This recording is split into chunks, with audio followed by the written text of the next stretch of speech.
So যখন বাজে 5টা আর আমরা তখন চলে এসেছি পায়রা সেতুতে, অ্যান্ড পায়রা সেতুর অনেক সুন্দর। সো এসে একটা বাইক নিলাম G6R। আমার মোটামুটি ভালোই লাগে বাইকটা। তো একটু ভিডিও করবো। অ্যান্ড এখানে সবাই আড্ডা দিচ্ছে, আমি ভিডিও করার জন্য বাইকটা নিলাম, কারণ রাস্তাতে আলো নাই, ওখানে ভিডিও করতে পারতেছিলাম না মজা করে। জোস। আর এটা আমার লাইফের সবচেয়ে মানে বড় ট্যুর বাইকে, কারণ এর আগে আমার বাইকে ওইভাবে মানে এত লং ট্যুর দেওয়া হয়নি কখনো। তো এর জন্য অনেক এক্সাইটেড আমি, অনেক ভালো লাগছে, আর ঘুরে হয়ে যাচ্ছে। তো এটাতে অনেক জোস। মানে এখানে আলো একা একা কী করে।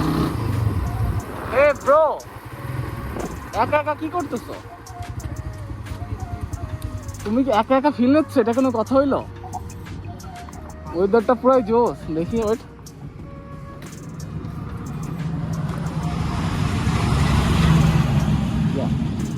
এইগুলো কি পুরাই জোস। একটু পরে সূর্য উঠবে, তাই তো। চলো একটু সামনে যাই, সামনে থেকে ঘুরে আসি। হ্যাঁ, তো আমি আর আলো একটু দেখি ঘুরবো দুইজন ফিল নেওয়ার জন্য।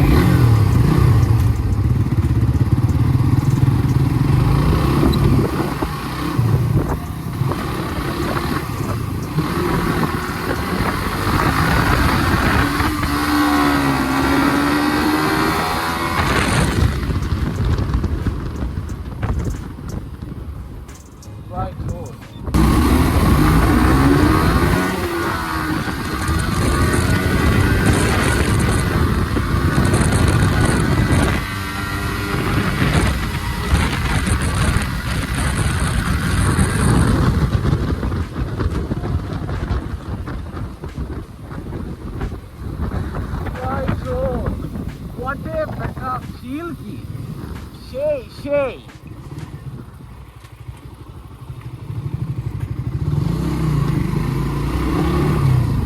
অস্থির অস্থির। আমার কাছে পুরাই জোস লাগতেছে দিস ওয়েদার।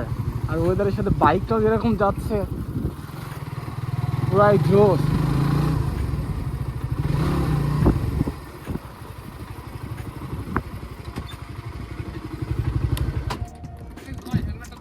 ওয়েট, আমার এখানে বাইকের সাথে অনেক কিছুই সব এখানে রাখছি। সো অনেক জোস।